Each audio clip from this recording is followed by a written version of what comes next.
lacking. Tailor your growth and development based on your own individual progress. Okay? Every day you get involved. You do not compete with anybody in this classroom or any of your classroom. You will never be like them. You are a unique creature. All you have to do is make a pledge to yourself every day that you get up and say, today I will be better than I was yesterday. If you are a C student that makes 60, don't aim for 90 or 100. Try 62, 65. And once you attain that, try 68 and 70 and go and grow in development. Because if you look and say you make 70s and she makes 90s and you said, and you gauge yourself by her, and you don't make the 90, you will consider yourself a failure. But if you're a C student and you make it to a B minus, you have made an accomplishment and you will grow incrementally. And A stands for adjust your levels. That is automatically adjusted to your growing abilities. To always learn new, innovative ways that is stimulating. Never ever choose ways where you become to a point of being frustrated. P, provide help to those around you. Nothing helps you grow than to be able to help someone else attain whatever goals and development that they may attain. You can also become a learning experience, because you will never live long enough to make all the mistakes yourself, so you can learn from someone else. Okay? Trust me. I try to make them all and I still got thousands more to go. So what I've done is I quit trying to make mistakes and I start to observe all those people who make mistakes. So if you see somebody walk over there on the side and they walk off a ledge because there's no steps there, you don't go to the edge and say, I got to do this myself. Doesn't make sense. So you learn from other people's mistakes. And T in adapt stands for track your progress. Monitor every skill to pinpoint your strengths and your weaknesses. And it'll help you grow in development. Now, in ending, let me say this. I'm going to read to you a mantra that I discovered, okay? But in ending, let me say this. Our success is how well we have done relatively compared to how well we could have done, not compared to how well we have done let me repeat that again.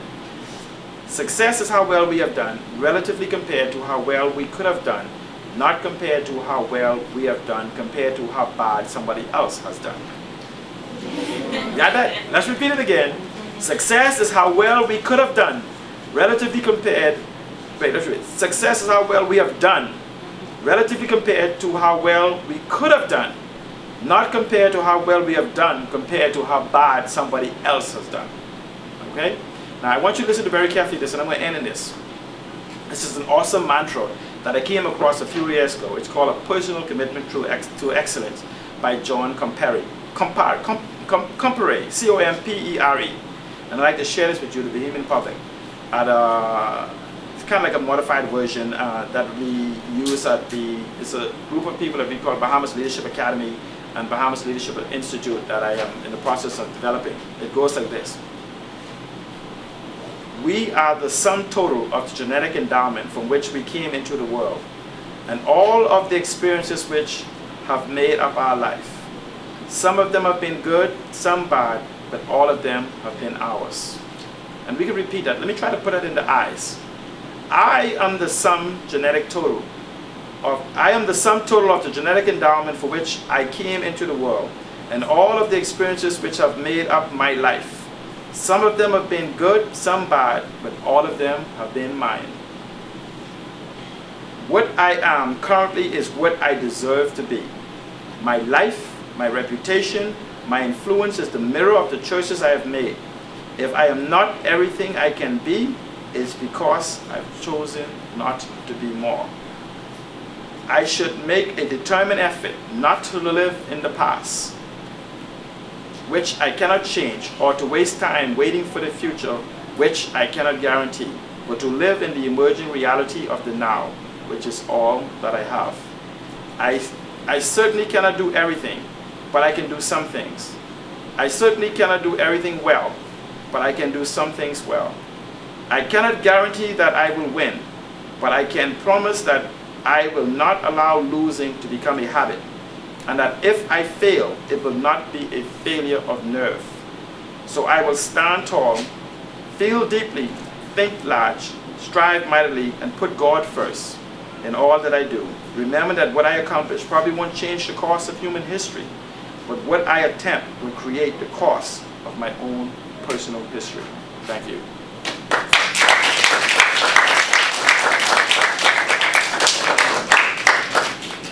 And if you have any questions concerning the global economy and where you need to go ahead.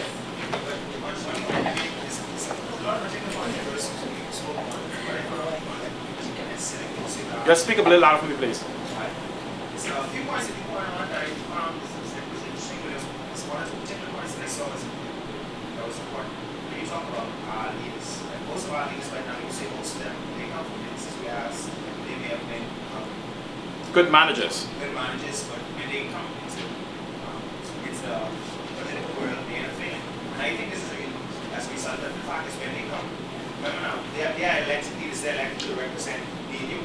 You make a vote, you make a vote, you power, but when they come into power, they start making decisions on their own. Like you said, when you have a vision is not only for yourself. See, what happens is you as a community must define what your vision is. See, you must define your vision first as a smaller community within yourself, within your neighborhoods, and then you actually keep adding on. What is your vision for your neighborhood?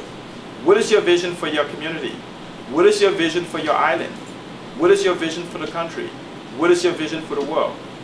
And what happens is I've found in the political culture of being here in 5 years, what we have is we have politicians that is selected rather than elected. And they are appointed and believe that they are anointed. So what happens is, again, it goes back to what I told you. If you actually define your expectation and make it known to the government, I can assure you, and you don't have to wait. Right within your community, there's hundreds of youths just like yourself, disadvantaged. Every year, 5,000 of you. You are given an opportunity that a lot of them maybe will never have that opportunity. But you can become their voice. You can galvanize them and represent collectively what they have to say. Why? Because you will also need to depend on them for your success. Because collectively, you will all be competing in the global marketplace. You will all be fighting collectively to preserve this thing that you call the Bahamas.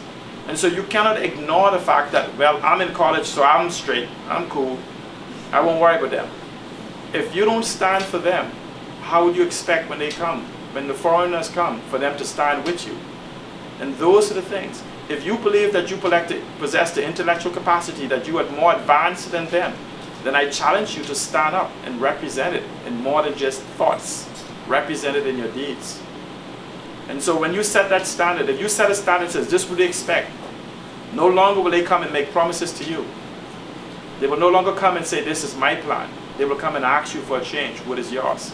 And then you will begin to choose individuals based on their life experiences and the character of the individuals that can accomplish the goals that you want to achieve. And it's very easy. And you don't have to wait till, honestly, you don't have to wait until the next election to begin to galvanize yourself. I ask you to form yourself right now in groups of 5 and let it be known. Put it in paper. You'll be amazed if you start find 5, 10, 15, 25 people and call a meeting for your particular MP. Move into their environments. You don't necessarily have to be from that district. If I'm in Lucaya, is my love any less for the people in Marco City? Or do I plan to be isolated? Is my job, my work, my home is going to be remaining there? Or am I part of the greater Bahamas? So what you do is collectively, right here, the greatest movement you have right here, you actually scream it. It's our time. But you have always just leave it as words. You have yet to demonstrate a collective plan, a collective vision that encompasses the goals that you hope to achieve in bringing that vision into fruition. That's what you have to do. Put it down on paper, define it, refine it, and put it to your leaders, put it to your teachers. That's what your teacher's here for. Don't wait for him to tell you. Come and challenge him.